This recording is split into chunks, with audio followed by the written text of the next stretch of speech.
8 अप्रैल 2008 राजस्थान के अजमेर जिले के जसवंतपुरा में शाम के 5 बजे सावर पुलिस स्टेशन पे एक अननोन कॉल आती है, जिसमें एक बंदा बहुत ही घबराए हुए बताता है कि बनास नदी के किनारे पर एक कटा हुआ सर मिला है और फोन काट देता है। जिसके बाद कुछ पुलिस वाले घटना स्थल पर पहुंचते हैं। बनास नदी बिल्कुल सूखी पड़ी थी और उसके किनारे पर एक कटा हुआ सर पड़ा हुआ था। उस सर को जब करीब से जाकर देखा तो उन्हें पता चला कि वो हेड बुरी तरह से जलाया गया है ताकि उसकी आइडेंटिफिकेशन छुपाई जा सके, ये पता ना चल सके कि वह शख्स था कौन। घटनास्थल पर जब पूरा गांव पहुंचा तो सबकी सांसें सूख गई थी और उनकी आंखों में डर का माहौल साफ साफ नजर आ रहा था। वहां के इंचार्ज एसएचओ सुरेंद्र सिंह अपनी टीम के साथ तुरंत मौके पर पहुंचते हैं। उन्होंने देखा कि नदी के सूखे हुए तल पर एक कटा हुआ सर पड़ा हुआ था। साथ ही एक जूट की बोरी और प्लास्टिक का थैला भी मिला जिस पर गाढ़ा खून लगा हुआ था। लेकिन सवाल यह था कि आखिर उस कटे हुए सर का धड़ कहाँ है। उस पूरी बॉडी की तलाश में पुलिस चारों ओर फैल गई। वहां से करीब 2 किलोमीटर दूर पुलिस को खून से लथपथ एक शर्ट, एक पिलो कवर, एक प्लास्टिक टेबल कवर और 2 प्लास्टिक के थैले मिले। अब ये सब कुछ चल ही रहा था कि तभी थाना प्रभारी सुरेंद्र सिंह को वायरलेस रेडियो पर एक खबर मिली कि बजरंग नाई नाम के बंदे के कुएं में एक गठरी तैर रही है जिसमें से अजीबोगरीब सी स्मेल आ रही है। जिसके बाद पुलिस वालों ने गांव वालों की सहायता से एक रस्सी बांधकर लोहे के हुक के साथ उस गठरी को बाहर निकाला। गठरी को बाहर निकालते ही जो उन्होंने देखा और जो गांव वालों ने देखा, उन्हें अपनी आंखों पर विश्वास ही नहीं हुआ। जब उसे खोलकर देखा गया तो उसमें 2 चादर आपस में बंधी हुई थी और जब उन चादर को खोला गया तो उसमें से निकला एक व्यक्ति का नंगा शव। वो शव जगह जगह से बुरी तरह से कटा हुआ था, लेकिन उसका सर गायब था। ये माहौल देखने के बाद सबके पैरों तले जमीन खिसक गई। लोग उल्टियां करने लगे। जब बॉडी का पोस्टमार्टम किया गया तो पता चला वह कटा हुआ सर और धड़ एक ही बंदे का था। अब पुलिस वालों को कोई अंदाजा नहीं था कि वो सर और धड़ किसका था, तो आइडेंटिफिकेशन ना होने की वजह से पुलिस वालों ने उसका अंतिम संस्कार कर दिया। लेकिन जो उस बॉडी के पास से सबूत मिले थे वो उन्होंने एविडेंस के रूप में जमा करवा दिए। वो बॉडी किसकी थी पुलिस को कोई पता नहीं चला, क्योंकि किसी ने भी आसपास के पुलिस स्टेशन में गुमशुदगी की रिपोर्ट दर्ज नहीं करवाई थी। घटना के 4 दिन बाद यानी 3 मई 2008 पुलिस ने लोकल अखबार वालों को बुलाया और उन्हें इंफॉर्मेशन दी कि जो जला और कटा हुआ सर हमें मिला है उसकी लेफ्ट आई के नीचे एक स्टील की तार लगी हुई थी, जिससे पता चलता है कि उसकी कोई फेशियल सर्जरी हुई थी। जसवंतपुरा से 120 किलोमीटर दूर एशिया की सबसे बड़ी मार्बल मार्केट है किशनगढ़, और किशनगढ़ में ही रहता था एक शख्स जिसका नाम था शिव शंकर शर्मा, जो कि मार्बल व्यापारी था। वो काफी दिनों से ऑफिस नहीं आ रहा था। उसकी जगह उसकी बीवी हर्षिता शर्मा ही गोडाउन में आ रही थी। शिव अपनी बीवी के साथ किशनगढ़ में अपने माँ बाप से अलग रहता था। शिव और उसकी बीवी की अक्सर आपस में लड़ाई होती थी कि वह अपने पेरेंट्स से इतना चिपकू क्यों है, और जब भी वह अपने माँ बाप से मिलने जाता था तो उनमें हमेशा इस बात को लेकर झगड़ा होता ही रहता था। वो उसे रोकती है, टोकती है कि तुम अपने माँ बाप को छोड़ क्यों नहीं देते, महीने में 1 आध बार मिल लिया करो, लेकिन हर बार तुम्हारी यही कहानी है। इस बात के चलते घर में हमेशा छोटा मोटा क्लेश का माहौल बना ही रहता था। शिव एक तरह से जिंदगी जी नहीं रहा था बल्कि काट रहा था, और इसी वजह से उसकी आंखों में हमेशा उदासी छाई रहती थी। वो दुखी रहता था, लेकिन इन सब के चलते भी उसके प्यार में कोई कमी नहीं थी। वो दोनों एक दूसरे से खूब प्यार करते थे। 25 अप्रैल 2008 शिव शर्मा आखिरी बार अपने माँ बाप से मिलने आया और घर वापस पहुंचकर उसने अपने पिता को कॉल भी लगाया कि हाँ मैं घर पहुंच चुका हूं। लेकिन इस कॉल के बाद कभी भी शिव ने अपने माँ बाप को कॉल नहीं किया, ना ही कोई फ़ोन, ना ही कोई आना जाना। उसके पिता दुर्गा प्रसाद और माता भवरी देवी इसी बात को लेकर काफ़ी टेंशन में थे कि हमारा बच्चा हमें कॉल क्यों नहीं कर रहा है, क्योंकि इससे पहले ऐसा कभी भी नहीं हुआ कि उसने कभी कोई कॉल नहीं किया हो या इतने दिनों तक कोई बातचीत ना हुई हो। पूछताछ करने पर शिव शंकर के पिता को यह भी पता चला कि उसका बेटा काफी दिनों से ऑफिस भी नहीं आ रहा। उसकी जगह उसकी बीबी हर्षिता ही आ रही है। तो दुर्गा प्रसाद अपनी बहू को कॉल लगाकर पूछता है कि शिव कहाँ है। उसका कॉल नहीं आता है और वह ऑफिस भी नहीं जा रहा। लेकिन हर्षिता उन्हें पलटकर जवाब देती है कि अगर आपको कुछ ज़्यादा ही टेंशन हो रही है तो आप खुद ही आ जाइए गोडाउन पर, लेकिन घर पर मत आइएगा, मैं आपकी सेवा करने के लिए नहीं बैठी। दुर्गा प्रसाद को अपनी बहू से इससे ज़्यादा उम्मीद भी नहीं थी, तो वो अपने जानकारों और रिश्तेदारों से शिव का पता लगाने को कहता है। सभी ने काफ़ी कोशिश की लेकिन किसी को भी शिव के बारे में कुछ भी पता नहीं चलता है। और हर्षिता शर्मा, जिसे शायद यह पता हो सकता था कि वो कहाँ है, तो उसने चुप्पी साध के रखी हुई थी। लेकिन ऐसा भी नहीं था कि वो उसे ढूंढ नहीं रही थी। हर्षिता भी उसे ढूंढ रही थी, पर वो अपने ससुराल वालों से उसकी मदद नहीं मांगना चाहती थी। 4 मई 2008 दुर्गा प्रसाद के घर पर एक अखबार वाला अखबार फेंकता है। दुर्गा प्रसाद की बीबी उन्हें चाय लाकर देती है। उसने चाय की चुस्की ली और अखबार को अनफोल्ड किया। लेकिन जैसे ही उन्होंने अखबार के फ्रंट पेज को पढ़ा तो वह चाय उनके हाथ से नीचे गिर गई। दुर्गा प्रसाद जी के हाथ पांव सुन्न पड़ गए और वह दिल को पकड़कर कुर्सी पर गिर गए। उनको बहुत बेचैनी सी होने लगी थी, लेकिन उन्होंने अखबार में ऐसा क्या पढ़ लिया था जिसके बाद यह सब कुछ हो गया। दोस्तों, अखबार पर लिखा था कि आज की ताज़ा खबर, सावर पुलिस को एक जला और कटा हुआ सर मिला जिसकी लेफ्ट आंख के नीचे लोहे की तार लगी हुई थी। जैसे ही दुर्गा प्रसाद ने यह न्यूज़ पढ़ी तो उसे आभास होने लगा कि हो ना हो उसके बेटे के साथ कुछ बहुत ही बुरा हुआ है, और शायद यह बॉडी उसके बेटे की ही है, क्योंकि उनके बेटे शिव शंकर के भी लेफ्ट आई के नीचे इसी तरह का स्टील का वायर लगा हुआ था। दरअसल शिव शंकर का अपनी जवानी में एक एक्सीडेंट हो गया था, जिसके बाद दिल्ली के गंगाराम हॉस्पिटल में एक सर्जरी के बाद यह तार उसे लगाया गया था। ये न्यूज़ पढ़ने के बाद दुर्गा प्रसाद ने अपने तीनों बेटों, दामाद और अपनी बहू हर्षिता शर्मा को भी फ़ोन लगाया। उस खबर की जानकारी उनसे साझा की और सभी दुर्गा प्रसाद के घर आ गए ताकि वो पुलिस स्टेशन जा सके। अब सबके दिल की धड़कनें बढ़ती जा रही थी। सबसे पहले दुर्गा प्रसाद जी अपनी बहू हर्षिता शर्मा के घर पहुंचे। हर्षिता ने उनके साथ जाने से पहले घर के हर कमरे में ताला लगाया और चाबियां साथ ले गई। जब पूरी फैमिली पुलिस स्टेशन पहुंची तो दुर्गा प्रसाद ने पुलिस को बताया कि उनका बेटा शिव शर्मा पिछले 8 दिनों से लापता है। दुर्गा प्रसाद ने पुलिस वालों को अखबार में छपे उस न्यूज़ और स्टील वाली तार के बारे में बताया और उस लाश को देखने की मांग की। तो पुलिस वालों ने दुर्गा प्रसाद से कहा कि देखिए, लाश पूरी तरह से गल चुकी थी, जिसके चलते हमने उस लाश का पूरे रीति रिवाज के साथ अंतिम संस्कार कर दिया है। अब पिता दुर्गा प्रसाद बहुत ही टेंशन में था कि वह कैसे पहचान करे कि वो बॉडी उसके बेटे की ही थी। सभी रिश्तेदारों के गले सूखे पड़े थे।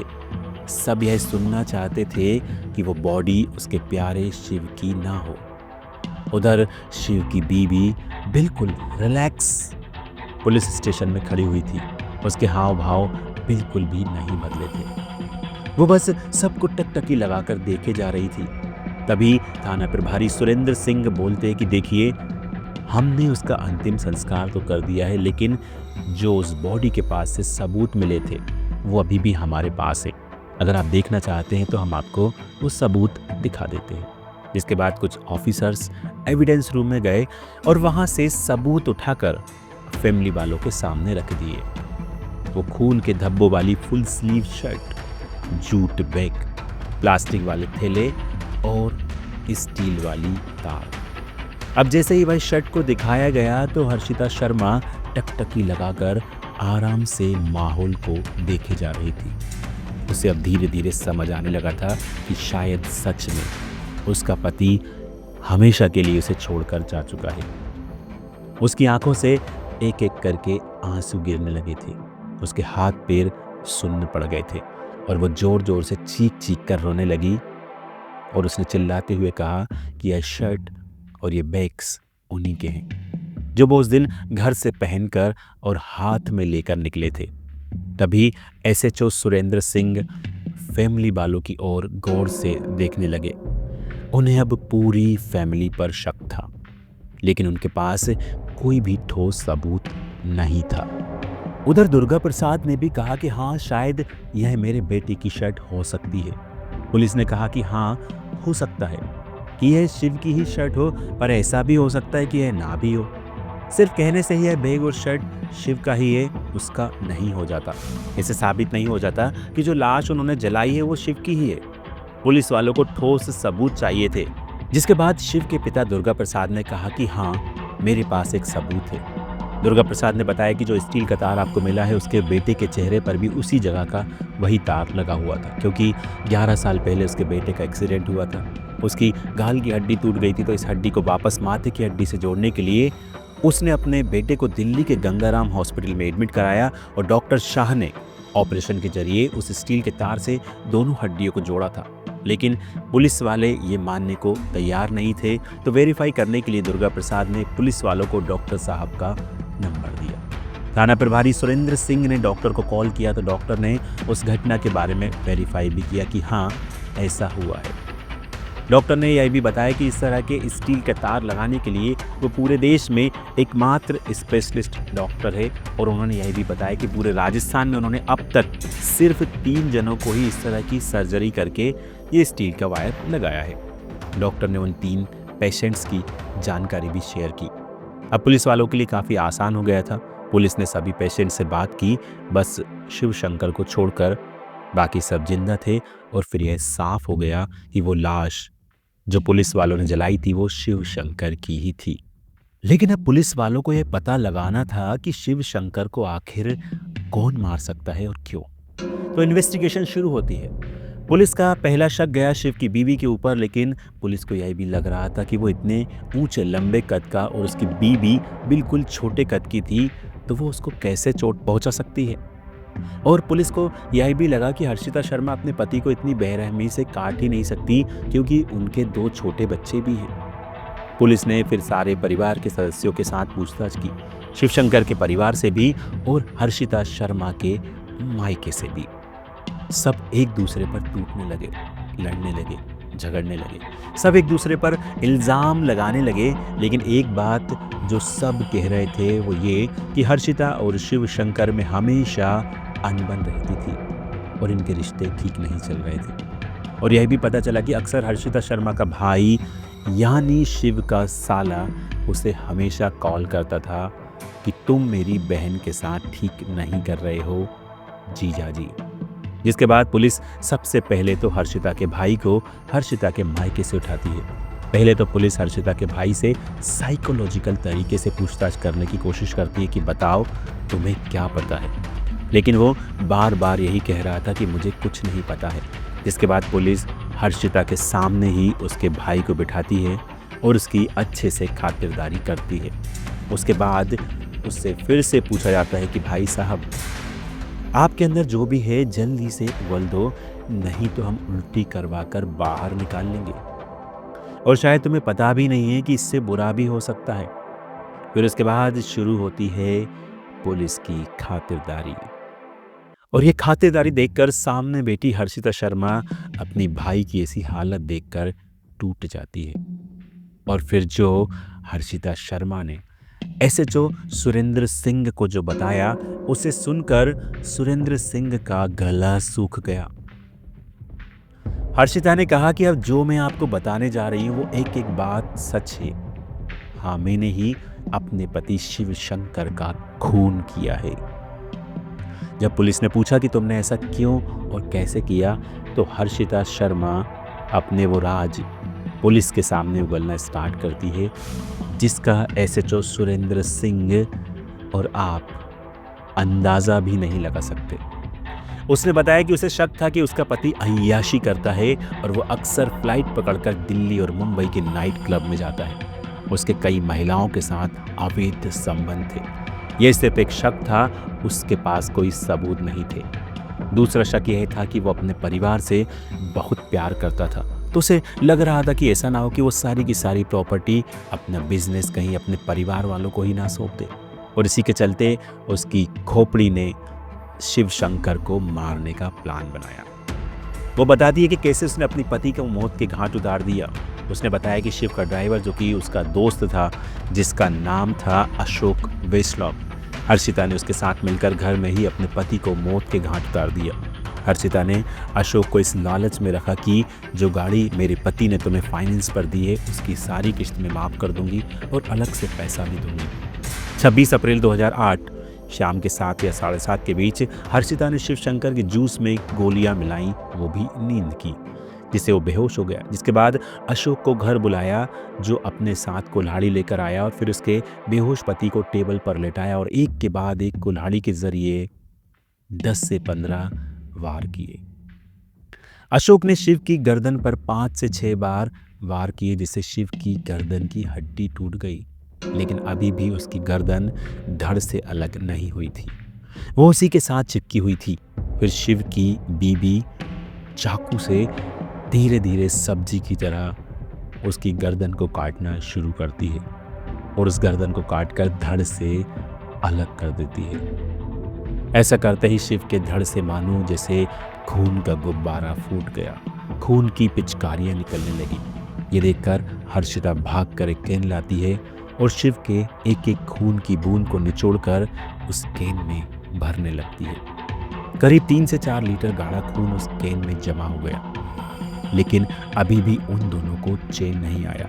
तो शिव की बॉडी को बेसमेंट में ले गए। वहां उन्होंने शिव के शव को जलाने की कोशिश की, लेकिन वो नहीं जली। जिसके बाद वो शिव के सर को उठाकर छत पर चले गए, जहां गैस को चालू किया और अपने पति का सर उठाकर गैस के बर्नर पर रख दिया और उसे पूरी तरह से जला दिया। किसी बैंगन के भत्ते की तरह जलाने के बाद उसे पूरी तरह से यह विश्वास हो गया था कि अब उस सर को कोई भी पहचान नहीं पाएगा। इसके बाद उन्होंने शिव के कपड़े उतारकर एक अलग बैग में रख दिए। फिर उन्होंने सारा तामझाम यानी बॉडी, सर और कपड़े अपनी गाड़ी में रखे और जंगल की ओर रवाना हो गए। उन्होंने वह मर्डर वेपन यानी कि उस कुल्हाड़ी को एक बबूल के पेड़ के नीचे फेंक दिया। रात के करीब 2 बजे हर्षिता और अशोक शिव की लाश को लेकर इधर उधर भाग रहे थे। उनका प्लान तो यह था कि वह सर, धड़ और बाकी चीज़ों को बनास नदी में फेंक देंगे, लेकिन तभी अशोक ने देखा कि एक पुलिस की गाड़ी उन्हीं की तरफ आ रही थी, जिसे देखकर वह घबराया और उसने हर्षिता को बताया कि जिससे दोनों में अब हड़कंप मच गया। पुलिस के सायरन की आवाज़ सुनकर उसके दिल की धड़कन बढ़ने लगी। वो शिव की लाश को वहीं छोड़कर भागने ही वाले थे कि तभी उन्हें कुआं नजर आया। जिसके बाद उन्होंने धड़ को तो उस कुएं में फेंक दिया और उसके सर और कपड़ों को वह थोड़ी थोड़ी दूरी पर फेंकते गए। जिसके बाद वो दोनों घबराए हुए थे और दोनों वापस किशनगढ़ आ गए। यह सब कुछ हर्षिता पुलिस वालों को बता रही थी और उधर पुलिस वालों के रोंगटे खड़े हो रहे थे और शिव के माता पिता का हाल भी बुरा हुए जा रहा था। इसके बाद पुलिस ने हर्षिता से उस मर्डर वेपन के बारे में पूछा तो उसने उनको ढूंढने में पुलिस की मदद की।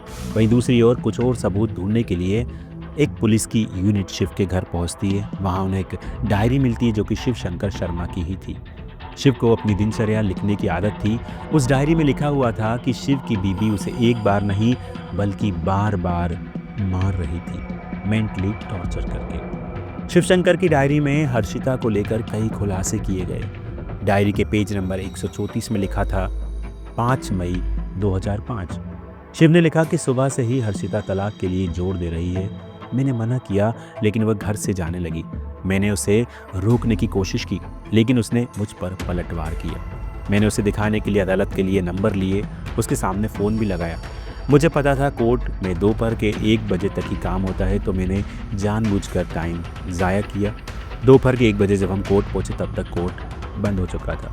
हर्षिता ने वकील के पास जाने की ज़िद की। हम वकील के पास गए और वकील के तलाक के पेपर्स रेडी करने को कहा।